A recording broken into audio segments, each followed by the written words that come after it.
Boa noite, eu sou Lúcia Zanelli, bem-vindos a mais uma super segunda-feira das lives do blog Sintonia SP. Hoje nós vamos falar sobre um tema bem complicado, violência contra as crianças e adolescentes. Nós temos visto isso todos os dias e durante a pandemia isso aumentou muito, gente, vocês não podem imaginar, não é só o caso do pequeno Henry.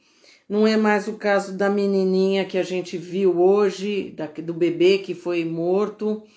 E a gente tem que saber por que isso está acontecendo e como que a gente pode ver se a gente é um parente, se a gente é uma avó, se a gente é uma tia. Como é que a gente pode detectar que essa criança está sofrendo maus tratos, né? E evitar e afastar esse possível agressor. Para falar sobre isso, eu vou falar com a psicóloga, a doutora Tina Zampieri, uma querida que já trabalha direto junto com a gente e que ela fala muito sobre isso, profissional extremamente talentosa. Boa noite, doutora Tina. Boa noite, como está você, Lúcia? Eu estou bem. E você, como é que tá, Tina? Estou bem também. Vamos indo nessa nossa caminhada aí, não? Doutora Tina, por que as crianças... É assim, que a gente tá vendo muito isso, né, na mídia, direto, e os números da pandemia estão revelando que as crianças estão sendo agredidas demais. Não só criança, como adolescentes, idosos, pessoas com deficiência, portadoras de deficiência, bom, enfim, virou uma loucura. Por que um pai ou uma mãe agride uma criança?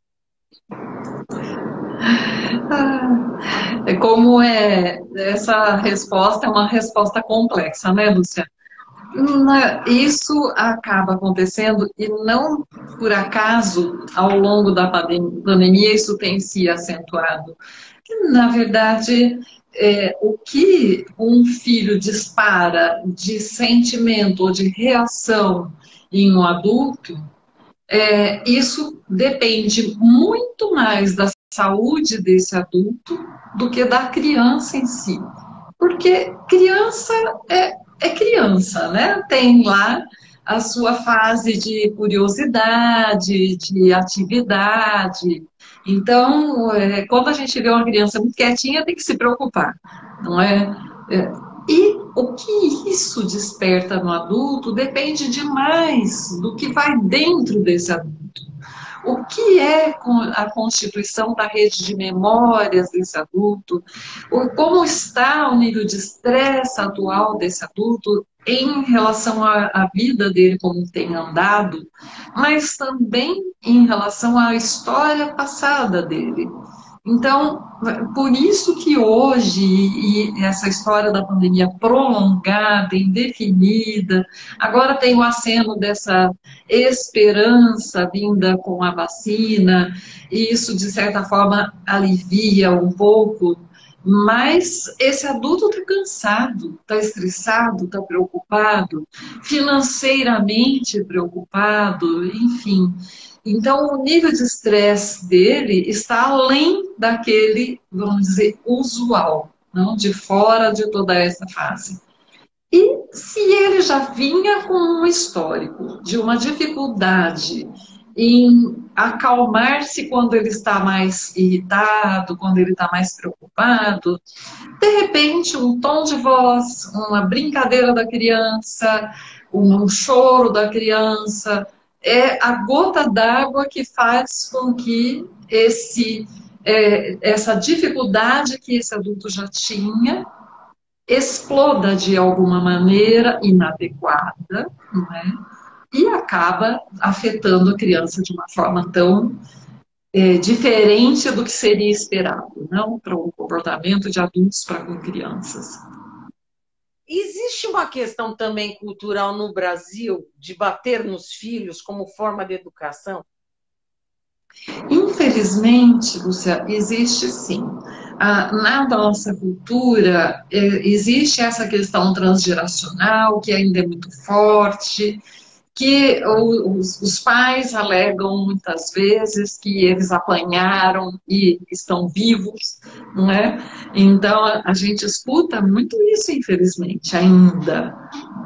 E muitos acreditam de verdade que essa é a melhor forma, que o castigo, a repreensão, a repressão é educação, é sinônimo de educação. Infelizmente não é. É uma cultura errônea, mas que acaba, de alguma forma, endossando um comportamento inadequado de um adulto que está desorientado e que, de alguma forma, está sobrecarregado e acaba se valendo, muitas vezes, dessas desculpas para justificar para ele mesmo um comportamento que ele, no fundo, sabe que está errado, né? Que não é por aí que deveria ser. Agora, o que leva muitas mães a verem seus companheiros, que muitas vezes não são pais dessa criança, não são o genitor, a fecharem os olhos, que assim, não é um tapa, são agressões físicas que essa criança é levada a óbito, né? A criança vai a óbito. E muitas vezes eu vi casos, por exemplo, hoje vi um caso, que a avó é o velho discurso que eu já conheço quando eu fazia matéria sobre violência doméstica. Ah, ele quando era muito. Ele é bom, sabe? Quando ele não está drogado e bêbado. É, mas quando ele não está drogado e bêbado, ele está sempre assim. Não é? E deixaram um bebê na mão desse pai. Esse era pai, mas ele era drogado. E acabou matando o bebê, né? Porque a criança chora, gente. Eu sei. Eu fui mãe, eu sou mãe, eu tenho um rapaz de 29 anos, ele foi bebê. Bebê chora, realmente às vezes estressa, mas você tem que ter paciência.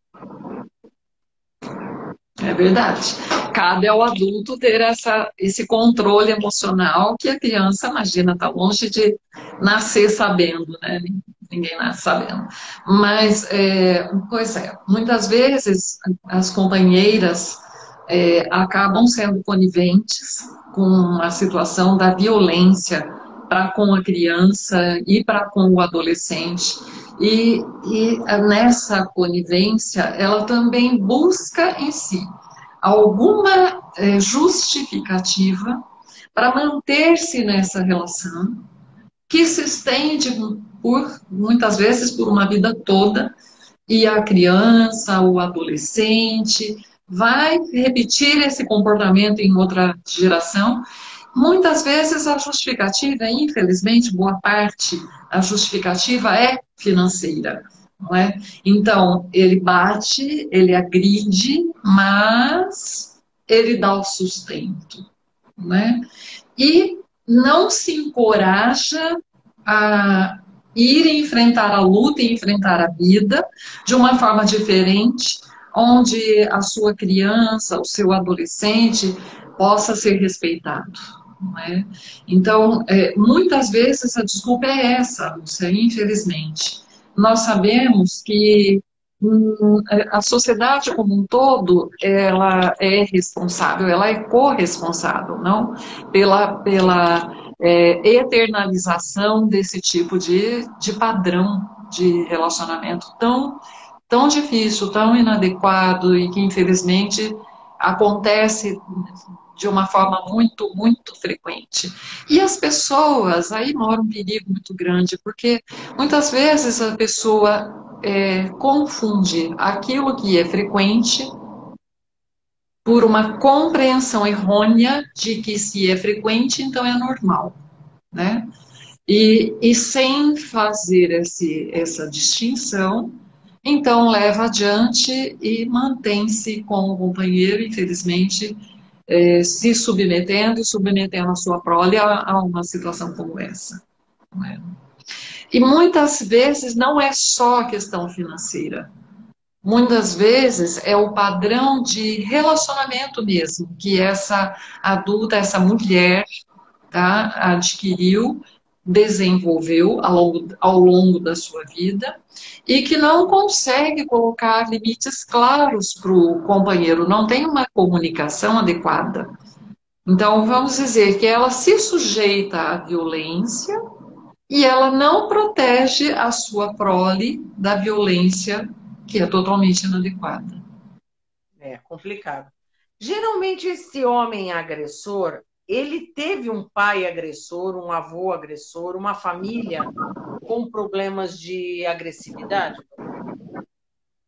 Nem sempre, isso não é obrigatório que tenha acontecido, mas boa parte das vezes sim, sabe, Lúcia? Essas questões transgeracionais, elas têm sido cada vez mais com comprovação científica de como isso acontece. Não geneticamente, né? Uma questão genética, não.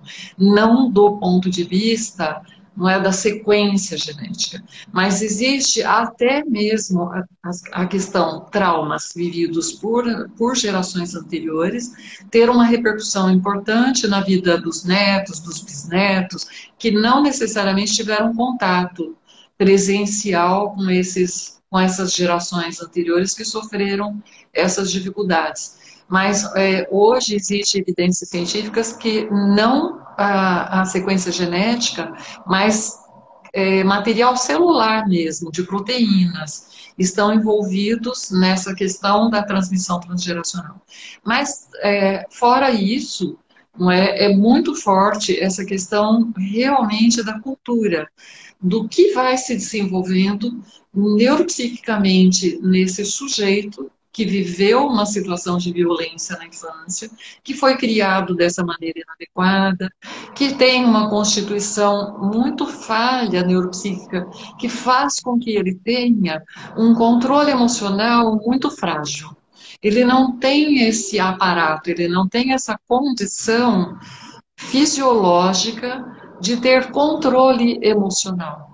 Então, é um adulto frágil, é um adulto que, por uma questão ou outra de estresse, ele já entra num movimento, por exemplo, de um sentimento de raiva que ele não tem controle, não consegue acalmar-se. Então, ao invés dele acalmar-se, o natural seria, né? Porque raiva é um sentimento tão válido quanto qualquer outro. Então, ao invés dele experimentar a raiva, ter consciência de que ele está sentindo raiva, mas ele vai encontrar meios adequados de resolver a situação. Então, acalmar-se é uma habilidade muito importante. É uma habilidade que pode ser treinada. Ela é passível de treino. E ela é passível de tratamento também. As duas coisas são muito importantes. Sabe? O aprender a lidar com situações de estresse e, ao mesmo tempo, o tratar essas questões neuropsíquicas que fazem com que a pessoa não tenha esse controle. E que quando ele entra numa irritação, por exemplo, de um filho que deu um grito dentro de casa, e isso o irritou, porque ele chegou estressado, cansado, essa irritação, ao invés dela ser percebida e controlada, não, ela entra num movimento brusco de ampliação e esse adulto perde o controle. Ele parte, muitas vezes, infelizmente, para a violência como uma forma. E a violência, às vezes, é física, às vezes é verbal, não é? Tem muitas formas aí de violência. Agora, como parente, como amigos, que essas pessoas não gostam muito de se meter nisso, né? Na educação dos filhos dos outros. Mas, por exemplo, eu sou uma avó e vejo que o companheiro da minha filha, ou a companheira do meu filho, a esposa, sei lá, está tratando essa criança dessa maneira. Como é que eu posso chegar de uma maneira que a coisa não piore e conversar com esses pais? E segundo, eu queria saber, por exemplo, uma criança, não surras, mas, por exemplo, um cara que assusta a criança, que tranca a criança, que castiga muito. Como é que nós podemos, quais são os sinais que essa criança dá, os indícios que essa criança dá que ela está com medo? Uma coisa bastante importante, a sua pergunta é maravilhosa, Lúcia. Uma coisa que até existe orientação específica para isso, são sinais que podem ser reconhecidos e nessa fase que nós estamos, infelizmente, das escolas muito pouco abertas, né? Aí Uhum. dançando essa situação, hora pode, hora não pode. Mas uma coisa que ajudava muitíssimo era o comportamento da criança na escola, e o professor que conhece os seus alunos consegue perceber isso com facilidade. Uma mudança de comportamento é um sinal importantíssimo de alerta. Então, aquela criança mais vivaz, mais participativa e que de repente ela entra num comportamento diferente disso, não é? Ou ela chora, ou ela não responde, ou ela começa a apresentar lentidão na evolução dela de aprendizagem. Então, e muitas vezes a repercussão vem em forma de um retardamento motor mesmo, sabe? A criança que já estava indo bem, escrevendo bem, ela começa a apresentar dificuldades que não haviam, né? Então, a escola tem um papel muito lindo nisso, muito lindo. Mas esses sinais podem ser percebidos, sim, por quem convive mais de perto, por uma avó que tem uma certa comunicação, mesmo que à distância, com esse neto, e que vê que agora ele está arredio, que percebe mudanças no comportamento. As mudanças comportamentais, elas são sinais que precisam sempre ser investigados. Então, a criança mais participativa, que não está atendendo a ligação da avó, que não quer, agora não quer conversar mais, né? É, ou que vai, mas que apresenta um comportamento estranho. Percebe pelo semblante que está triste, que não está com aquela alegria natural, que está muito irritada, que se não quer, por exemplo, atender a ligação e você insiste, ela explode, e isso não é um comportamento natural dessa criança. Então, mudança de comportamento é algo que merece sempre muita atenção e deve sempre ser investigado. Sempre precisa pensar o que é que está acontecendo de diferente aí, que precisa, então, merece e ver o que é que está acontecendo ali. Outros Aqui, sinais que são também importantes são de aparecer manchas na pele, de a criança adoecer, mas vai ao médico e não tem nenhuma doença física, não é? Então, esses também são sinais muito, muito importantes. urinar na cama à noite também pode ser um sinal? Pode. Urinar na cama, criança que já tinha esse controle bem estabelecido, é uma mudança de comportamento importante. De tentar falar e não conseguir, de você perguntar coisas que ela respondia normalmente e ela não. Ela demonstrar medo por pessoas específicas, ela ter pesadelos à noite. Então, era uma criança que dormia bem, de repente ela começa a chamar à noite, ela grita e quando você vai, ela não conversa, ela se recolhe, ela se retrai. Então, todos esses sinais merecem atenção e precisa ver o que está acontecendo. Agora, tem outra coisa na sua pergunta que eu não respondi ainda. Que você disse assim, tá, eu sou avó, ou eu sou vizinha, eu moro perto, eu percebo, são apartamentos, eu escuto essa criança chorar, eu escuto os adultos gritarem muito com a criança, eu escuto sons de pancada. Então, essas coisas precisam sim de que quem tiver de alguma forma percebendo isso precisa ter atitude. Aí essa atitude, ela pode ser desde encontrar um momento, se for um familiar seu, encontrar um momento mais neutro para dar espaço para esse adulto falar. Então dizer, olha, como é que estão as coisas, tão difíceis esses tempos, como que vocês estão conseguindo se virar, como que estão. as questões em casa, como está a vida financeira, enfim, em que eu posso ajudar, e devagar e chegando, e principalmente, você praticar muito a escuta, sabe? Seja com esse seu familiar que você nota que está tendo um comportamento inadequado com o filho, de você escutar esse adulto para que o adulto consiga chegar até você. Essa é uma situação muito, muito, muito boa, sabe, para ser experimentada. Porque é a que vai ter provavelmente o melhor resultado. Agora, se nada disso funciona, também a gente não pode ficar de braços cruzados, não é? Existe a denúncia anônima para criança e adolescente é o Disque 100, e o Disque 100 é federal, né? Então, qualquer lugar do país é o mesmo número e a pessoa faz a denúncia anônima. Então, isso precisa ser feito, porque essa criança, é como você falou, a gente tem um exemplo aí tão recente, né, que está sendo objeto de tantas reportagens, né, de ir a óbito. Só que tem aquele tanto que a gente não fica sabendo, né, Luciano? Porque, infelizmente, a violência doméstica, ela é muito acobertada.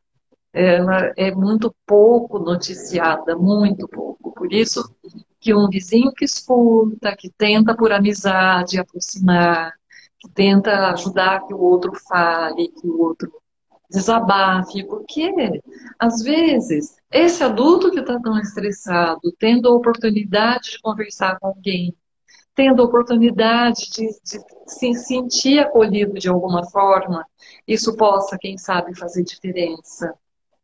Essa aproximação progressiva, sabe? E ajudando que esse adulto, de alguma forma, vá procurar ajuda, né? Então, isso é a melhor coisa que a gente pode fazer. Só que não é sempre que a gente consegue. É. Doutora, e aí, por exemplo, a mãe ou o pai está perdendo o controle, né? Está ficando muito irritado com a criança, com o adolescente, particularmente que o adolescente é uma fase muito difícil, a adolescência.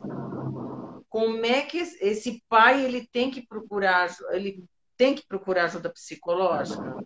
E esse adolescente e essa criança que passou por essa vida, passou por essa situação de apanhar, de ser agredido, ela também tem que ir a um psicólogo? Tem sim, Lúcia.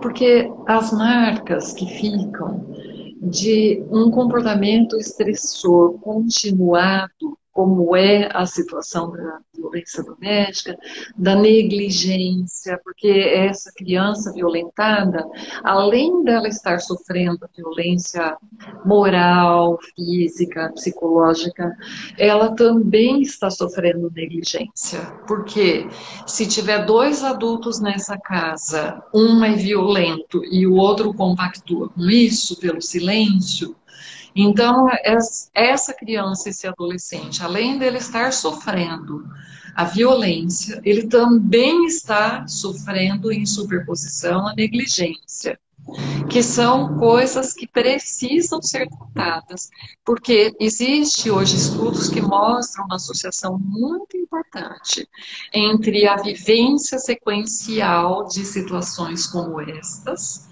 e o desencadear de comportamentos de risco, de desencadear de transtornos psiquiátricos e de doenças físicas e inclusive de um tempo mais breve de vida, sabe? Então, esses eventos como o da violência doméstica, eles se constituem em eventos adversos da infância, sabe? E eles podem aparentar ser pequenininhos, por exemplo, um pai que grita, que humilha, às vezes não grita, faz chacota com o filho.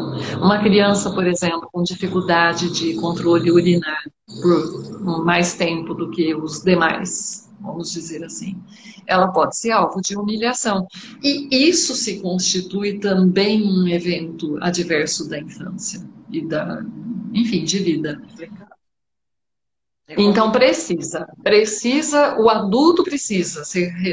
Veja bem, o adulto que chega nesse ponto, Luciano, eu acho que é importante a gente deixar bem distintas essas duas coisas. Ele pode não ter culpa de estar assim tão estressado e estar tendo um comportamento tão inadequado, tá? Muitas vezes ele tem um sentimento de culpa, sabe? Então, é importante que esse adulto saiba que ele não tem culpa pela própria história, que ele foi se transformando nisso, mas ele tem responsabilidade. Todos nós, cada um de nós nessa vida tem responsabilidade pela própria saúde. Então, eu não tenho culpa de eu estar tendo um comportamento inadequado, mas eu tenho responsabilidade. Eu tenho que correr Eu tenho. atrás. É, E a criança e o adolescente vão precisar de tratamento também, sim.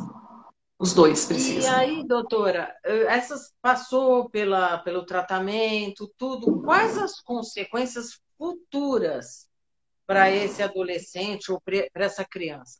Outra pergunta: uma criança que era normal, tinha um comportamento normal e começa a bater nos colegas, ou num colega Aham. mais fraco, ou um Sim. jovem, um adolescente que escolhe uma pessoa como vítima dele de bullying. Ele também foi vítima de violência doméstica? Merece atenção, não é? Então, esse é um comportamento também dentre os sinais que a gente pode observar e ir lá investigar o que é que está acontecendo, né? E pode estar acontecendo dentro de casa, como pode estar acontecendo fora de casa, né? Mas hoje a gente sabe que em torno de 80% das situações de vítimas, não é, de violência, infelizmente são de ordem intrafamiliar e, claro, toda essa situação do confinamento dentro de casa acentuou muito isso. Não é? Então, a mudança de comportamento, inclusive de uma criança calma, com a irritação e a agressividade para com outros, para com seus pares, isso sim é uma evidência bem forte de que o que é que está acontecendo. Em primeira mão, é muito importante fazer a escuta. Então, vamos dizer assim, em casa é muito importante desenvolver a escuta. Porque, às vezes, essa violência que esse adolescente, que de repente ele está muito agressivo em casa, e ele não era assim, de repente, ele pode estar sofrendo alguma situação constrangedora ou de violência ou de qualquer ordem parecida com essa, não é? Ou de abusos fora de casa e dentro de casa precisa ser notado também, né? Nós estamos falando da situação da violência dentro de casa e os cuidados e a escuta para combater isso e para tratar, né? Para cuidar. E o contrário também é verdadeiro, né? Muitas vezes isso está acontecendo fora de casa, porque nós sabemos que ainda existem momentos em que a pessoa sai.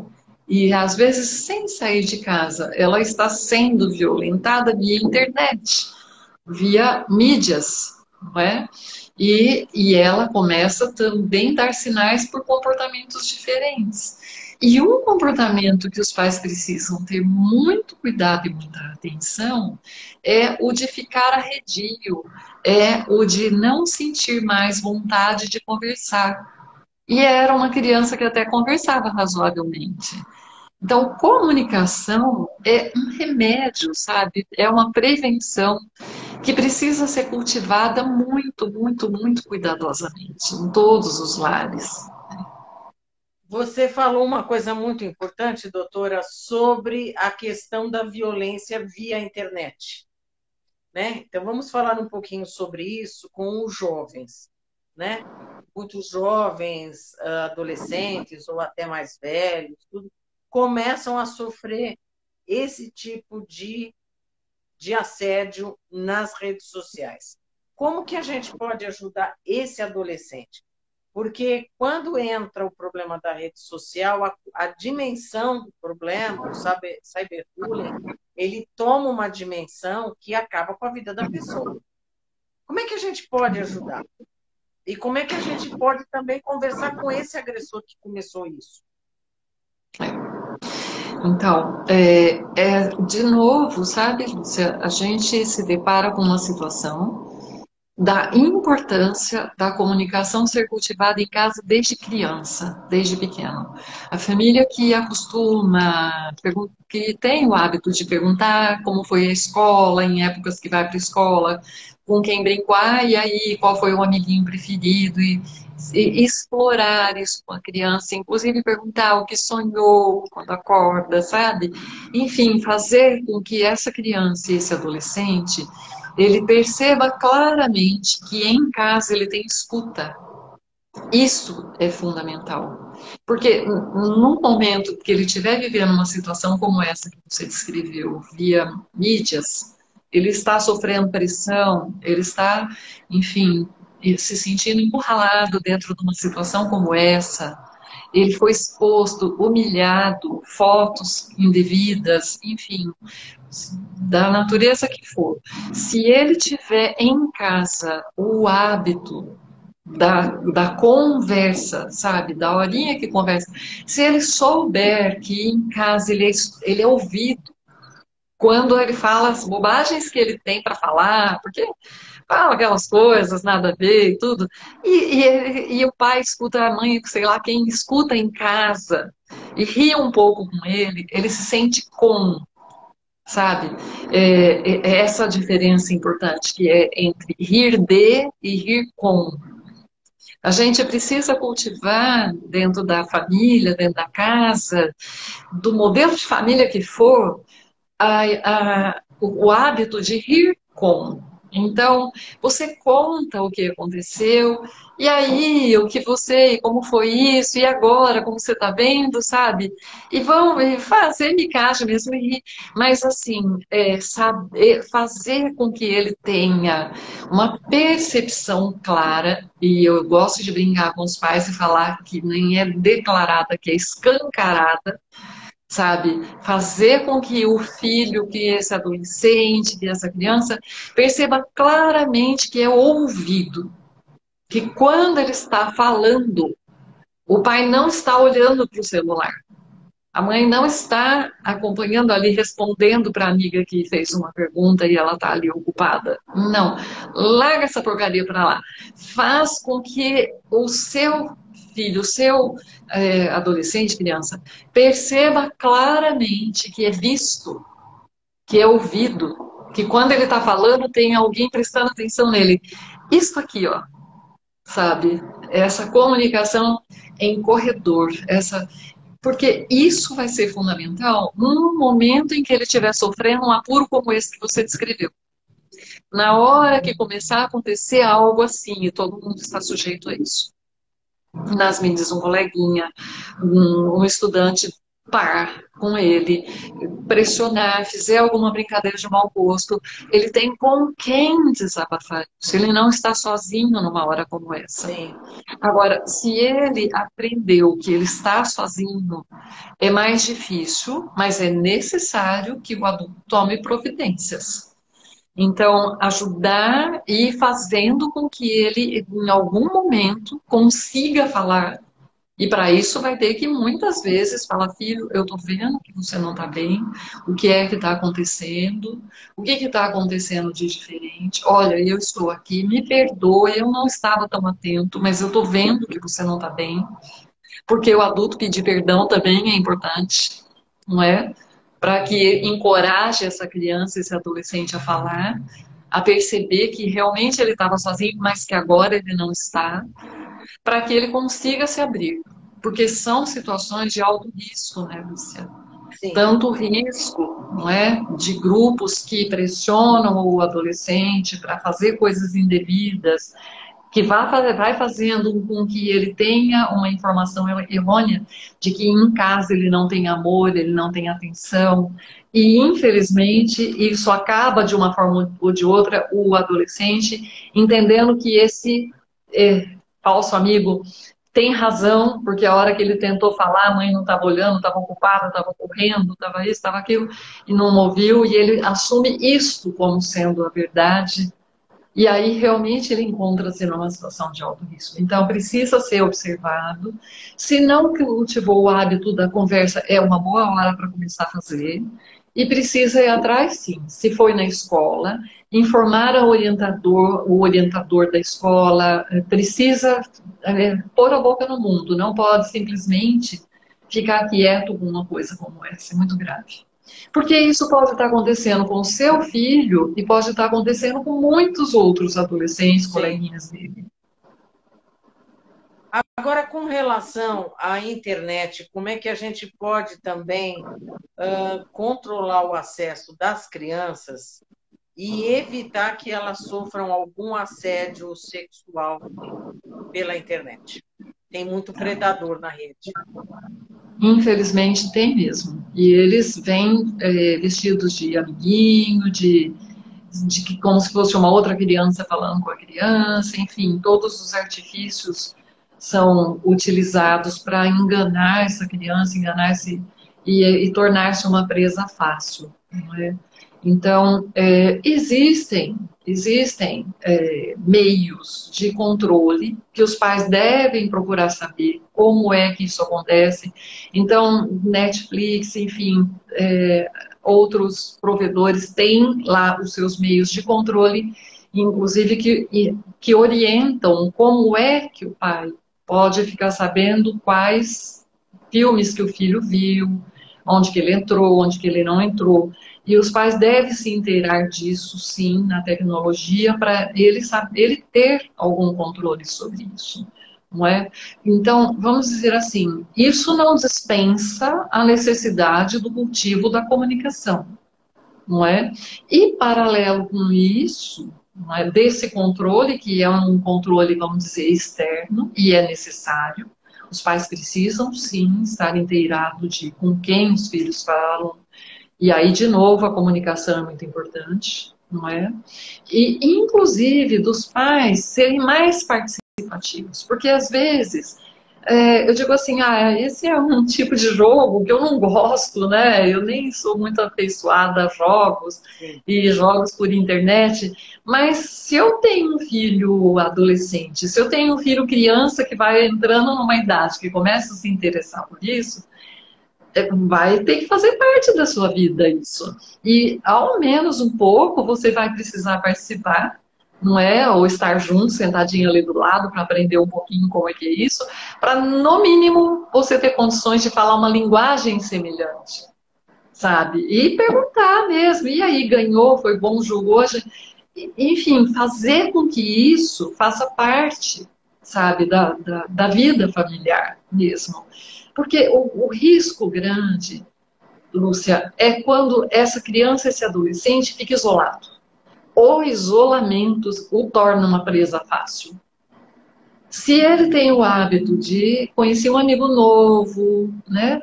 Ok. Então, se ele tem essa liberdade de conversar em casa, que é algo que é cultivado, porque alguém que nunca falou e de repente quer saber, parece Sim. que está fiscalizando, né? E embora o cuidado próximo seja necessário, é importante que também se cultive o hábito da crítica.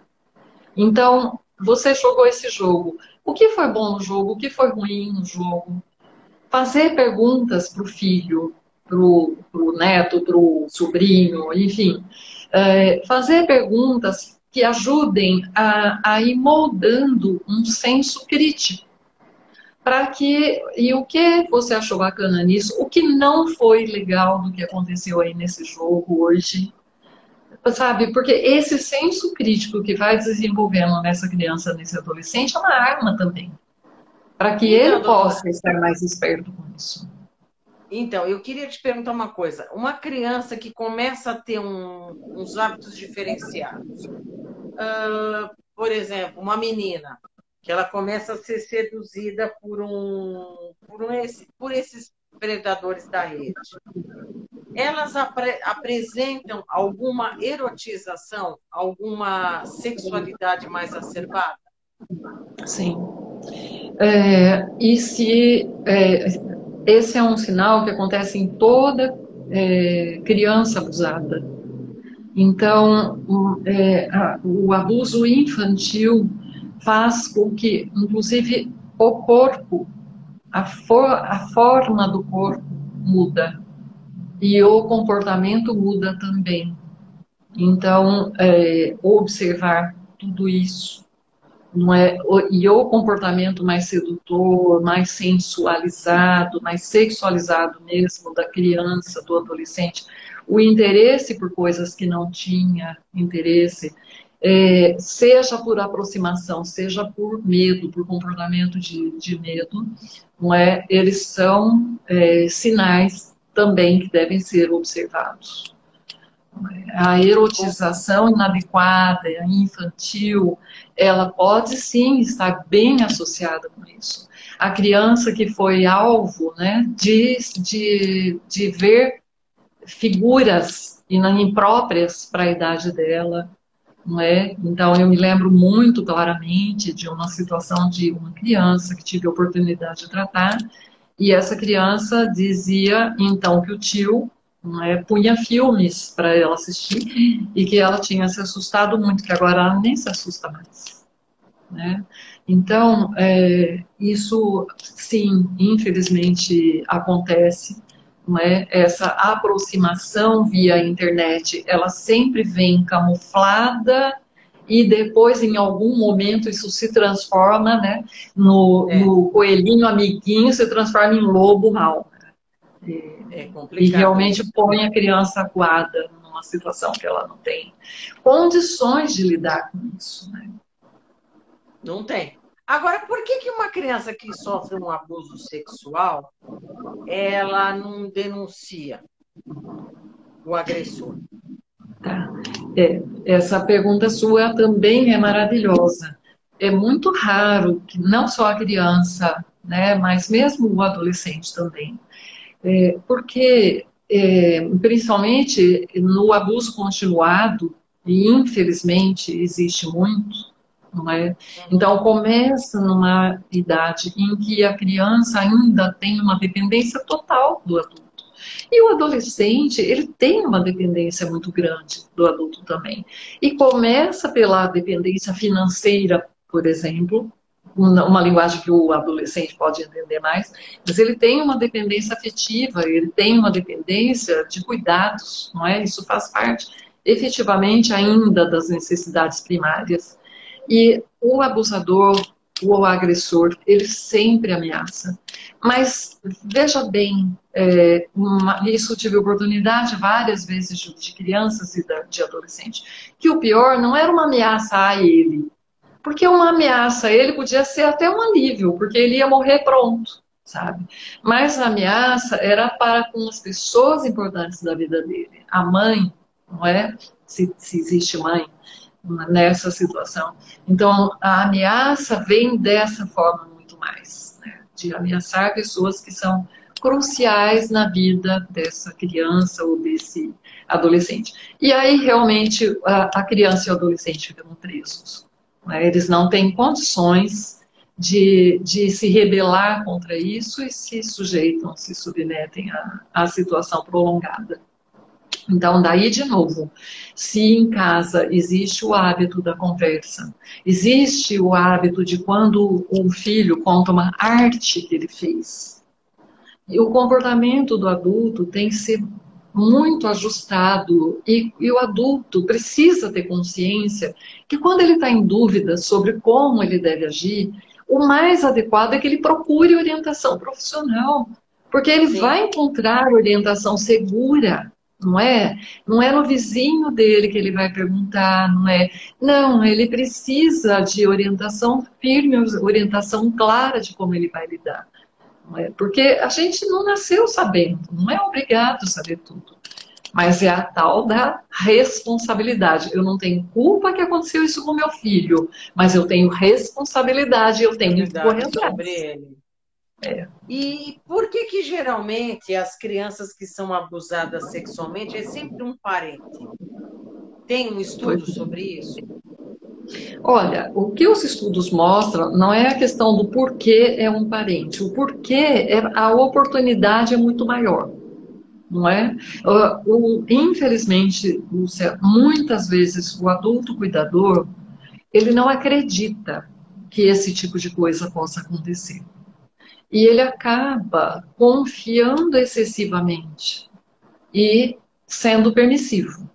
Não é? Então, às vezes, o filho, a criança, o adolescente, não foi por falta de sinais, mas ele não sabia o que fazer com isso e ele acaba entrando num processo, uma defesa de negação. Embora tenha visto, ele nega para ele mesmo que ele viu. Então, se ele não viu, ele não vai fazer nada, porque ele não viu, ele não está sabendo, ele enfim. Então, infelizmente, isso acaba se tornando muito frequente. Olha, Lúcia, você está falando isso, eu estou me lembrando de quanto isso, muitas vezes, em determinadas culturas, é valorizado, não é? Em que o fulano, o homem tal da família, ele faz coleção de quantas meninas da família ele foi o primeiro. Infelizmente, isso ainda existe na nossa cultura, não é? E eu me lembro claramente de uma pessoa falando para mim, olha no jornal, agora a gente tem tão pouco jornal, mas lembra quando o Estadão chamava Estadão, porque era... Pois é, isso não é novo, então. Em época de Dia dos Pais, propaganda de motel, dizendo, no Dia dos Pais, dê o seu melhor. E uma menina nua, no Você tá jornal. brincando? Eu não estou brincando, isso é sério, isso é real. Isso é real. Então, Caramba! a nossa criança, o nosso adolescente, ele precisa sim ser ouvido.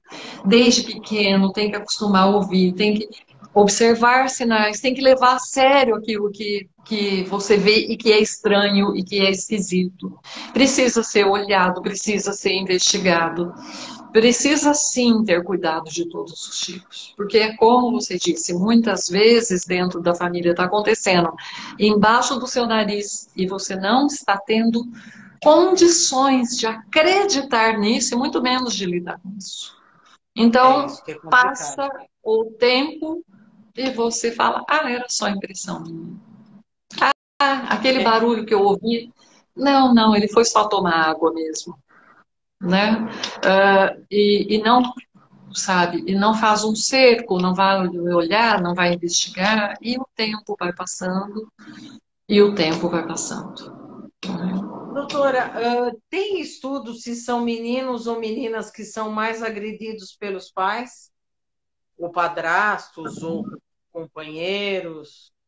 É, existe a agressão de todas as formas, não é? Hoje, estudos mostram que, infelizmente, a mulher é muito mais ainda alvo de agressão, da violência doméstica, isso sendo praticado dentro dos lares hoje, infelizmente, de uma forma ainda mais acentuada por toda essa questão do confinamento, não é? E como acontece realmente, em maioria das vezes, a violência intrafamiliar, não é? Então, hoje, mais do que nunca, é preciso que um amigo, um vizinho, ofereça a oportunidade, sabe, amizade com escuta, para que, de repente, aquele seu amigo que está ali sozinho e perdido dentro de uma situação como essa, pode não estar sabendo o que fazer com isso.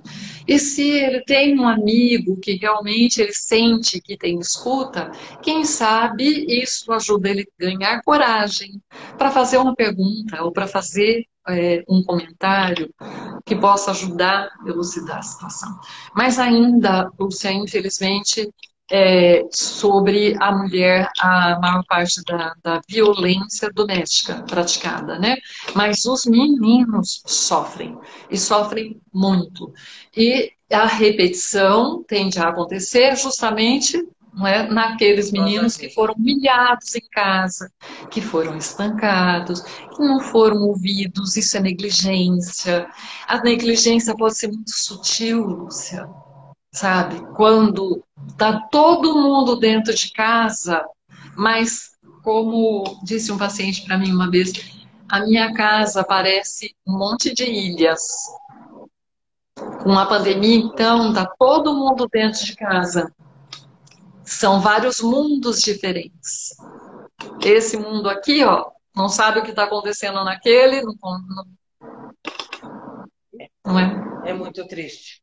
Eu queria te agradecer, doutora Tina, queria agradecer a todas as pessoas que assistiram essa live. Essa live vai ficar no IGTV do blog Sintonia SP. Por favor, compartilhem, porque o tema é muito, muito importante. Obrigada, doutora Tina. Eu Gratidão. quero fechar falando de um sinal que é tão importante, que desde junho do ano passado existe e é praticado. Tantas farmácias, não é, entraram nesse movimento, não é, de desenhe um X na mão e mostre a mão aberta na farmácia, enfim, onde for possível. Tem um vídeo muito lindo correndo, sendo passado por WhatsApp, em que mostra uma criança fazendo este sinal. Então, este sinal também é uma cruz na mão. Então, quando você vê uma criança, um adolescente fazendo esse sinal, é preciso ir lá ver o que está acontecendo. Igual mostra no vídeo, a criança passa de mão dada com o adulto e a criança derruba a mamadeira da mãe com o bebê que está passando. Bate a mão intencionalmente. A mulher abaixa para pegar a mamadeira e olha para ver quem fez isso. E a criança está com a mão para trás, no corpinho, fazendo este movimento com a mão. Então, a cruz da mão, ela de imediato, ela vai lá e ela segura no braço da criança e a criança se esconde atrás dela. É muito lindo, muito forte esse vídeo. Então, esse sinal é um sinal, eu estou precisando de ajuda, eu posso estar sofrendo violência doméstica ou abuso. Então, é um sinal para ser muito divulgado mesmo. Pode ser riscado na mão, mas também pode ser feito assim com os dedos. Né? Muito obrigada. Doutora Tina, por favor, deixa o teu endereço nas redes sociais. Aqui. Então, as pessoas que quiserem saber mais ou procurar ajuda e informação, fiquem muito à vontade, pode inclusive por WhatsApp 17 98125 0435 ou pelo www.ciclomuta.com.br. Vão ser muito bem-vindos. Muito obrigada, viu, Lúcia? Obrigada, doutora. Um beijo. Obrigada a todo mundo que participou. Tchau, tchau. Tchau, tchau. Obrigada.